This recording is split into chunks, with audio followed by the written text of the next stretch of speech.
Addiction. It's a word loaded with stigma, often whispered in hushed tones. But behind the whispers lies a harsh reality that casts a long shadow over communities across America. We're not talking about the occasional indulgence or bad habit here. We're talking about the kind of addiction that takes hold of lives, families, and entire neighborhoods, leaving devastation in its wake. It's the kind of desperation that drives people to steal, to cheat, to hurt themselves and others, all in pursuit of the next fix. It's a cycle of despair that can be difficult to break free from, trapping individuals and perpetuating a cycle of poverty and crime. In this exploration, we're shining a light on the dark underbelly of addiction, examining its impact on American neighborhoods, and asking ourselves, what can we do to break the cycle? It's easy to turn a blind eye to these issues, to dismiss them as problems that plague those neighborhoods. But the reality is addiction doesn't discriminate. It touches every socioeconomic class, every race, every corner of our nation. The only difference is that in some communities, the resources to combat this epidemic are scarce, and the support systems are fragile, leaving residents vulnerable to the insidious grip of addiction. This isn't just about pointing fingers or placing blame. It's about understanding the complexities of addiction, the factors that contribute to its prevalence, and the urgent need for compassionate and effective solutions. It's about recognizing that behind the statistics and the headlines are real people struggling with a disease that demands our attention, our empathy, and our unwavering commitment to finding a better way forward.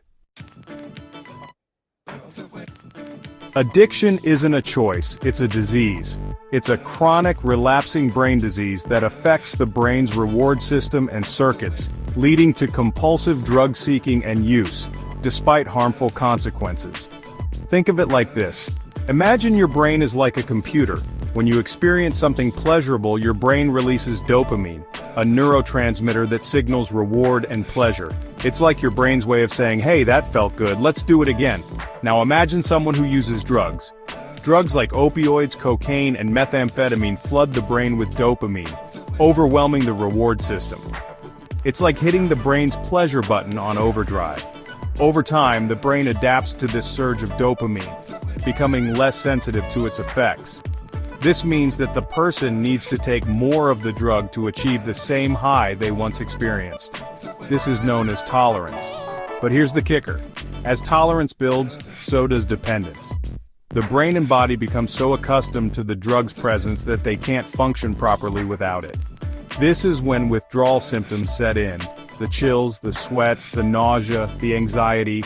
A cruel reminder that the body is screaming for the drug it craves. This is the grip of addiction, a vicious cycle that can be incredibly difficult to break free from. Now, imagine this cycle of addiction playing out on a larger scale, within a community. It's like a ripple effect spreading outwards, touching the lives of families, friends, and neighbors. Businesses close down, property values plummet, and the streets are no longer safe. This is the reality for many American neighborhoods grappling with the opioid epidemic and other forms of substance abuse. The impact of addiction on communities is multifaceted and devastating. It erodes the social fabric, breeds mistrust among neighbors, and creates an environment where crime can thrive. Children growing up in these communities are particularly vulnerable. They may witness drug use and criminal activity firsthand, normalizing behaviors that are harmful and destructive. They may also lack access to quality education, healthcare, and job opportunities, perpetuating a cycle of poverty and despair. It's important to remember that these communities are not defined by addiction. They are filled with resilient individuals, families, and community leaders who are working tirelessly to create a better future. But they cannot do it alone. They need our support, our understanding, and our commitment to addressing the root causes of addiction and creating communities where everyone has the opportunity to thrive. There's a saying, nothing good ever happens after 2 a.m. Well, in neighborhoods grappling with high rates of addiction, that saying rings true at any hour of the day. Addiction and crime are inextricably linked, two sides of the same coin. When people are trapped in the throes of addiction, they'll often do whatever it takes to get their next fix, even if it means breaking the law. Think about it. Drugs are expensive. A heroin addiction can cost hundreds of dollars a day.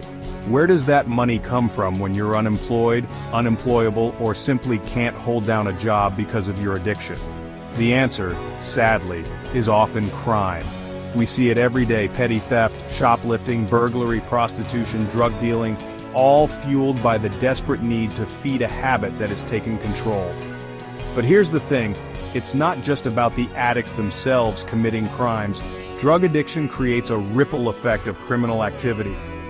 Drug dealers set up shop, bringing violence and turf wars to the streets.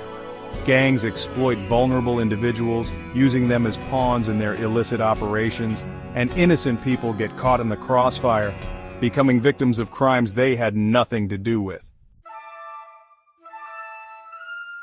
Section 5, From Desperation to Theft. Let's talk about garbage junkie hobo forgery. That's a phrase I just made up, but it perfectly captures the desperation that drives some addicts to commit crimes. We're not talking about sophisticated heists or elaborate schemes here. We're talking about the kind of crimes born out of pure necessity, the kind that makes you shake your head and say, "Man, that's just sad." Imagine someone so desperate for their next fix that they're digging through dumpsters for scrap metal to sell. Imagine them stealing copper pipes from abandoned buildings, risking their lives just to get a few bucks. Imagine them forging checks, pawning off stolen goods, or even resorting to sex work, all because their brain is screaming for a chemical fix. It's a bleak reality, but it's the reality for countless individuals living on the fringes of society, caught in the grips of addiction. These crimes may seem insignificant in the grand scheme of things, but they have a real impact on the communities where they occur. They erode trust, create fear, and make people feel unsafe in their own neighborhoods. And the saddest part is, these crimes are often preventable. With the right support and resources, people struggling with addiction can get the help they need to break free from the cycle of desperation and crime. Section 6. A cycle of lost potential. It's easy to judge, to write off addicts as lost causes, to say, they made their bed, now they have to lie in it. But what we often forget is that addiction doesn't discriminate. It can affect anyone, regardless of their background, their education, or their upbringing. And behind every addict is a story of lost potential, shattered dreams, and a life derailed by a disease that takes no prisoners. Think about the young woman who excelled in school, who had dreams of becoming a doctor, but whose life took a turn after a car accident introduced her to painkillers. Think about the talented musician who could move crowds with his music, but whose addiction to heroin silenced his gift. Think about the loving father who would do anything for his children, but whose addiction to meth turned him into a stranger. These are just a few examples of the countless lives that have been touched by addiction. Each story is a reminder that behind the statistics and the stereotypes are real people. Sons and daughters, mothers and fathers, friends and neighbors, who deserve our compassion and our support. Section 7. Shifting perceptions, seeking solutions. So, how do we break the cycle of addiction and crime that plagues so many communities? It starts with shifting our perceptions. We need to stop seeing addiction as a moral failing and start seeing it for what it is: a chronic, relapsing brain disease that requires comprehensive treatment and support. Just like we wouldn't shame someone with diabetes for needing insulin, we shouldn't shame someone with addiction for needing medication-assisted treatment or therapy. We need to create a culture where people feel safe asking for help, without fear of judgment or discrimination. This means expanding access to affordable, evidence-based treatment options, including medication-assisted treatment, counseling, and support groups. But it's not just about treatment. It's also about prevention. We need to start having honest conversations with young people about the risks of drug use and provide them with the tools and resources they need to make healthy choices. This includes investing in after-school programs, mentorship opportunities, and recreational activities that provide positive alternatives to drug use. Section 8. The role of government and institutions. Breaking the cycle of addiction and crime also requires a concerted effort from our government and institutions. We need policies that prioritize treatment over incarceration, recognizing that addiction is a public health issue, not just a criminal justice issue. This means investing in drug courts, diversion programs, and reentry services that help people break free from the cycle of addiction and crime. We also need to address the root causes of addiction, such as poverty, lack of opportunity, and trauma. This means investing in affordable housing, job training programs, and mental health services that provide a safety net for vulnerable individuals and families. Law enforcement agencies also have a crucial role to play. By adopting a community policing approach, building relationships with residents, and focusing on prevention and intervention, they can help create safer neighborhoods and reduce crime. Section 9. A call for compassion and action. The dark side of addiction is a complex issue with no easy solutions. But one thing is clear: we cannot simply arrest our way out of this problem.